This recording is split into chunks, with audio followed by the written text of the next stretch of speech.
We are standing near Sodom, the place that God destroyed because of the sin of sexual immorality. It was in Sodom and the surrounding cities that once a year the residents would go to an oasis and they would engage in all forms of sexual perversion, irregardless of marital status. This is a terrible sin. It is a violation of the fifth universal commandment: do not pervert love. The object of marriage is the making of a home, and the essence of the home is the woman. And the woman's body itself is like a home, and any treating of her sexual capacity carelessly is a violation of the ability to make a home. Christianity has made such a big ado about an emphasis on sex, and anybody that's been married and divorced and marries again is living in a state of adultery. And so you get into illicit sex and you find out what is legitimate sex, and it makes a complete reevaluation of everything you've ever been taught about marriage, divorce, remarriage, what is kosher and what is not kosher as far as sex is concerned. Many people ask what harm homosexuality can do, seeing as it's just two people living together in a house share and getting whatever pleasure they think they can out of it. But in fact it runs much deeper than that. It's a sin against the Almighty who commanded against it, even though we may not know all of the reasons, and it's a sin against the children who would have been born from people who are using their sexual capacity wrongly. It's impossible for two men to rear children and to pretend that they're a household. And it causes the individual to fade and die because his sexual capacity is being used in a way that doesn't outlive him. It dies with him. It's true, people enjoy better intimate relations when they know that their partner, their mate, is dedicated and loyal to them. Keeping the law, not to commit adultery, to remain loyal and faithful to your husband or wife, definitely pays off in earthly dividends. Protection from sexually transmitted diseases and the true bonding pleasure that comes from being able to surrender to someone you completely and absolutely trust. Do not commit adultery or incest. The principle of love. Prohibitions include illicit relations with one's mother, father's wife, maternal sister, someone else's wife. It also forbids homosexuality, bestiality.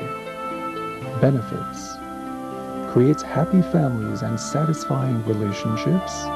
Prevents transmission of sexually communicable diseases.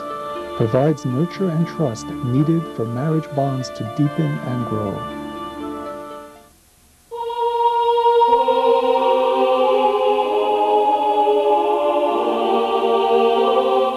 We are standing in the Judean hills. Behind me are a flock of sheep.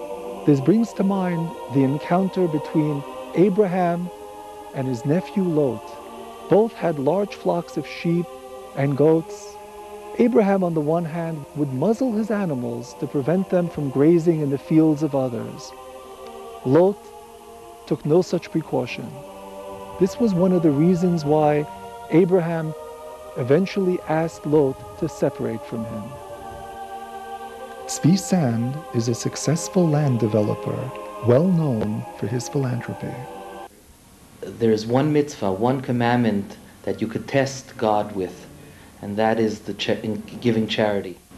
And God says, test me, give to the temple, give to God, and you'll see how I will open up the clouds and pour upon you until you say enough. And I remember when I started off, I was in great debt to my parents and my in-laws that helped me out to start off my business. And right after giving a lot of charity, 20% of my earnings, I started to see deals starting to close and fortunes really starting to pour in. And I saw indirectly that God is pouring upon me great wealth because I wasn't taking it for myself, but I was sharing it with the needy.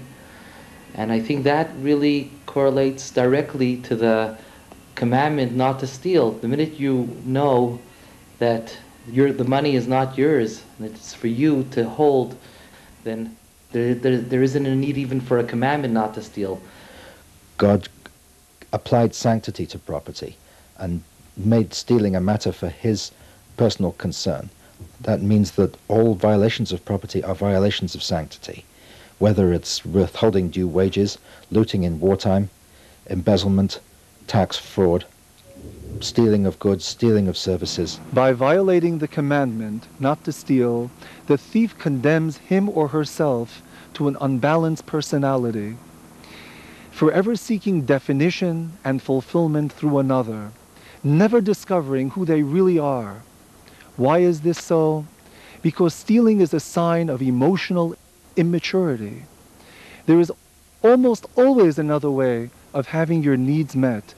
To cross the line and violate another's boundaries indicates that the thief suffers first and foremost from a low self-esteem, a feeling of void and emptiness only the possessions of another can fulfill. Principle of dominion.